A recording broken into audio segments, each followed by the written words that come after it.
This isn't going to be a review about Doom. I'm not really going to talk about the gameplay, the mechanics, the history, the lore, things like that. What I am going to talk to you about, though, is my story, a fan story. As a lifelong fan of Doom, I hope you enjoy it. Sit back, relax, open up a can of worms, and let's get into it. I showed you the original Doom scrawled text on the screen. It's what we got when completing Knee Deep in the Dead, or episode 1 of the original Doom. It was originally read to me by my mom. I used to sit on her lap and press the spacebar to open doors while she blasted away through the demons and the zombies. It was pretty awesome. And I was so tiny. At that stage, I couldn't even reach both sides of the keyboard. Now I can, obviously. But imagine how small I was. My mom says I was 4 years old when we started playing Doom. I started off with only, and for a very long time, shareware Doom. I wouldn't go on and finish the other chapters of Doom until much later in life. I would play Knee Deep in the Dead until someone's dad at school just came back from Japan and had a whole bunch of new games we could play. I played shareware a lot. I also played Heretic, but that's a different video. But for all the Zoomers out there, let me give you a bit of context around the original Doom. Doom 2 is just such a bigger, badder, better version of Doom. The original Doom was released in 1993. Shareware Doom in specific, which only included Knee Deep in the Dead, Chapter 1, had originally 9 missions, created by the original id Software team, which included John Carmack and John Romero. To this day, the original Doom remains one of the most relevant and widely played and adapted games in the world. And I'm not even going to get into about who was the first-person shooter and whatever. Yes, Wolfenstein was there early, but then so was Pan's Labyrinth and blah, blah, blah. Go and watch Ruby Ranger's History of FPS series. That's pretty awesome. Doom was paramount. It was important, and it remains important to this day. Let's talk a little bit about the first game, shall we? The maps of the original chapter remain a classic example of perfect map design for me. Or, you know, general game design for that matter. The original maps were governed by John Romero's original map guides, which included things like landmarks, circling, rotation, balance, and discovery. If you're able to see outside that window, you should be able to go there. That was the rule. The first chapter would give you an entire experience in a slice, essentially giving you all the best aspects of the original Doom game in one solid package. That was shareware Doom, and naturally so. It made people want to keep playing the game and find out more about it, and share it. Shareware allowed us to find secret rooms, weapons, how each monster interacted with the world, and how you played within it, all accumulating into a quasi-boss fight right at the end with the Bruiser Brothers, and we're going to talk about them soon, so hold tight. John Romero would be just one of the designers on the original Doom, along with Tom Hall of Dopefish fame. He invented the Dopefish, not a lot of people know that. And Sandy Peterson of Arrow fame. If you know, you know. Working alongside each other to round out the variety of maps along the original Doom episodes. Like I said, by the end of shareware Doom, we've got all the guns, we know how to find secrets, how to beat each demon, and then only to have our expectations subverted when walking into the Phobos anomaly itself, finding the legendary Bruiser Brothers. A quick side on this final level though. The two demonic barons of hell that you fight right at the end of shareware Doom, or episode 1 Doom, Knee Deep in the Dead, are not really officially called the Bruiser Brothers, though everyone has come to call them the Bruiser Brothers. They're essentially the bosses in this final level. And honestly, they're unlike anything you've ever seen. You've not seen guys like this before. I know today, you know, a Baron of Hell is a Baron of Hell, but back then, up until that second, we had never seen a Baron of Hell before. It screwed up our brains. It did mine.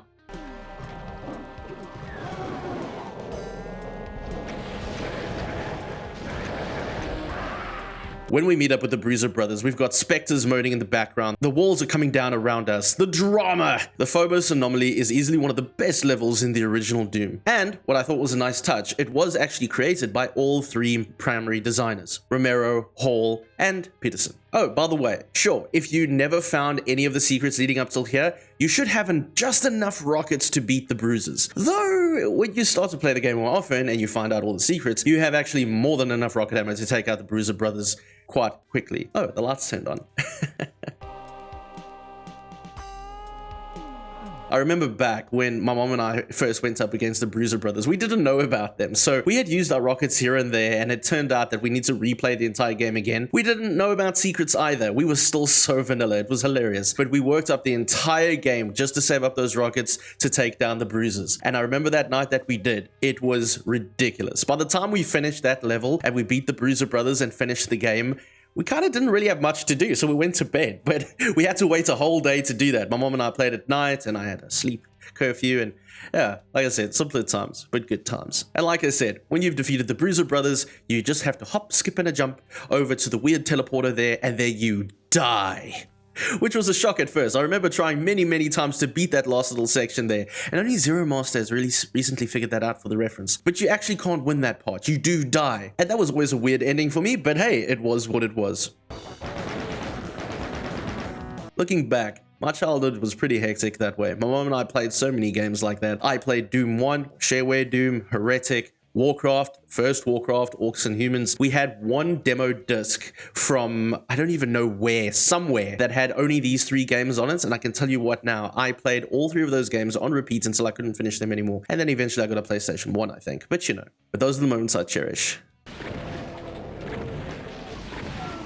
I played Shareware Doom many more times in the coming years and completed the game, and eventually all 3 of the chapters, finishing those 2. Honestly, I've always flip-flopped between loving and hating the later chapters, either the Shores of Hell or Inferno. They're technically not bad WODs, but as I've gotten older, I've come to calling them a bit more experimental. Sandy Peterson in general did most of the maps for Episode 2, Shores of Hell, and Episode 3, Inferno, though John Hall is credited at starting most of Inferno's maps. Sandy ended up finishing them all before launch. A quick aside though, because I do give Sandy Peterson a lot of shit on this channel, and let me be honest with you. I do think that Sandy Peterson is one of gaming's living legends. And while I do give him a lot of shit, often on this channel, because he's a rather huge fan of straightforward design in his maps, specifically that arrow, I respect the hell out of the guy. And in fact, one day if I ever do manage to meet him, I want to thank him for his amazing work. The man has gone on to have a pretty cool Cthulhu YouTube channel, and you should go and check him out. I might just link it in the description. If I've forgotten, please remind me in the comments. Sorry about that. Doom 2 would obviously come out in 1994, but I personally would only ever get to play it many years later. Call it a life change. At the time, things were very different. I never had the internet, and the only games that I could get was something that my mom and dad would give to me now and then. I also think I had a PlayStation 1 at the time, so I wasn't really much of a PC gamer. But I did eventually get Doom 2. That was the crazy time where my cousins and I, all 6 of us, would have weekend sleepovers, all-night gaming sessions and movie marathons. We played Doom 2. We also played multiplayer Heretic, though, just for the record, my cousins never let me play multiplayer. I don't know why. I think I was always the fat cousin that didn't play sports. Nah, it is what it is. I ended up playing Doom 2 just the same. John Romero would develop 2 more episodes for Doom in decades later, one being Thy Flesh Consumed, the 4th chapter, and both a sequel to Doom 1 and a prequel to Doom 2, which was also included as a final chapter in the Ultimate Doom release. A quick aside though on those chapters, just for the record. And yes, honestly, I should be doing a whole series of videos at this point because I just have an aside, but go with me on this, I promise. Thy Flesh Consumed was a pretty cool chapter, and honestly, it's Romero doing some of his great work. It's complex, creative, and difficult, or challenging, whichever one you want to say. Did you know though that Thy Flesh Consumed levels are phrases taken straight from the Bible? That's metal as fuck. But you know what's even more metal? Is the chapter that came later.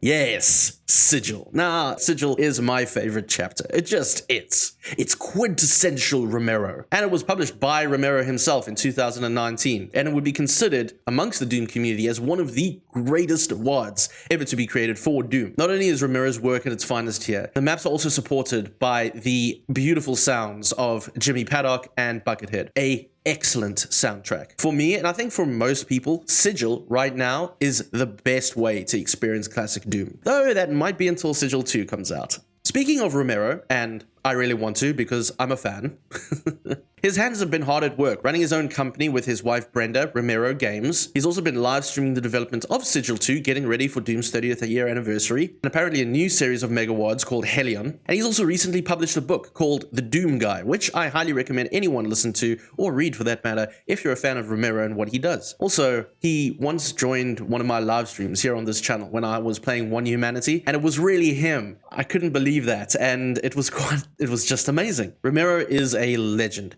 a living rockstar game maker, and I hope to shake his hand one day and thank him. John, thank you for everything. With unlimited funds and the ability to engage in research outside of moral and legal obligations, the UAC controls the most advanced technology ever conceived. But in the year of our Lord 2004, I was 14, my dad and I were arguing, and we had to upgrade the home computer in order to do one of the greatest things that have ever happened to my young life at the time: install Doom 3. Turkey Puncher 3. Of course I'm going to mention Doom 3. It's part of the universe, right? I think my dad hated Doom 3. I think it was all that satanic symbolism. That's a whole different story, but hey, it was okay. We eventually got the game, we upgraded the home computer system, and I installed it. I still remember having multiple discs to install Doom 3. I don't know if any of you guys had this, but it was quite ridiculous at the time. Oh my word, 3 discs for Doom? That's insane. Another video that I should make, but without jumping too deeply into Doom 3, it was nuts. Doom 3, like most games from the early 2000s, leaned into being extremely dark and edgy horror, focusing on trying to create a realistic graphical experience in games. Honestly, I think at the time it worked. Sure, today people snark at Doom 3 as one of the ugliest of the litter, sitting there with a foot in its mouth and a shotgun with bullets falling out of it. But I loved it. I still love Doom 3 today, and honestly, I just enjoy taking the piss for people out of the meme. That's it. I'm a big fan of Doom 3, and you know what? Hey, even that shotgun.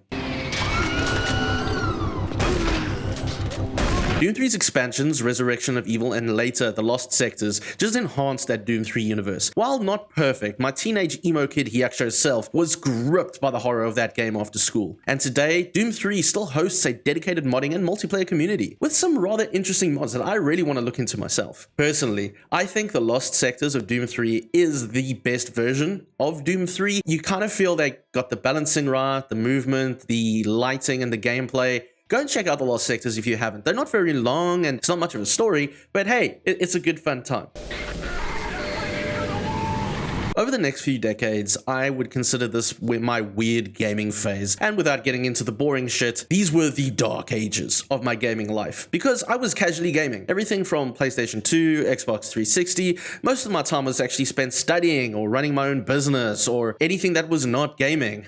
Until... I'm willing to take full responsibility for the horrible events of the last 24 hours, but you must understand, our interest in their world was purely for the betterment of mankind. You're a Jew?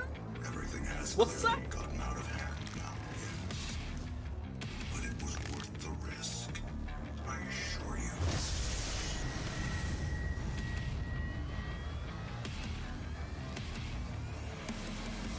Yes! Doom 2016, developed by id and published by Bethesda. Doom 2016 was the reboot of the Doom series at the time. It returned to the old ways while gazing ferociously at the future. Whoop.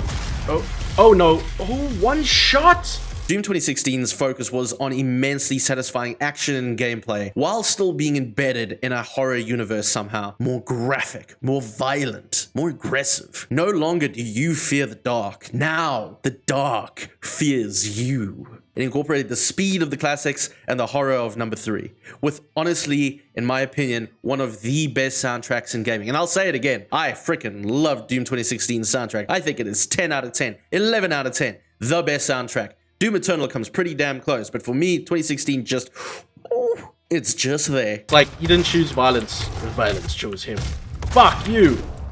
With the spirit of Doom back in my life in 2016, I would take it with me when I left South Africa, my home country, to go and live in Dubai for a new job opportunity. It was a really tough time in my life. I said goodbye to everyone that I'd ever known and ever loved and everything that I'd ever had. I sold everything for 1.5 briefcases and whatever was left of my money to pay the first month's rent. It was scary. It was rough. And I had no idea what was expecting me. I did make sure that all of the Doom games were installed on my laptop, that I could play them when I got here. Offline or besides, Doom would be there for me. And it was. When I was sitting alone in my apartment with really nothing except a bed and some couch pillows for a pillow, I could still play Doom. And I did. And it helped.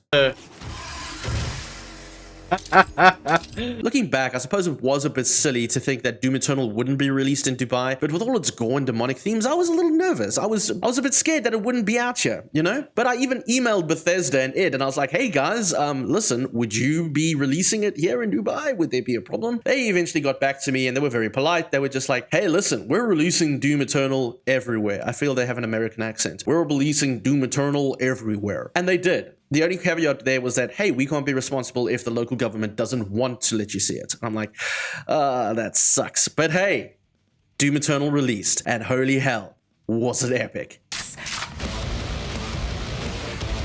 Doom Eternal released around 2020, during the world's own little phase of hell, and I don't need to go more into that. But I was still able to play it, and it was excellent. Doom Eternal was a great game, and still is. What am I saying? But the more I played it, the more insane I realized that the game was. This wasn't 2016. This was something completely different. Everything from enhanced movement to gameplay, updated weapons, monsters, demons, everything was overhauled. I loved it. It was excellent. Even the lore was enhanced. Sure, I didn't even black belt the game. At that stage, there was no such thing as black belting this game. I just played it for the love of Doom. I just enjoyed it.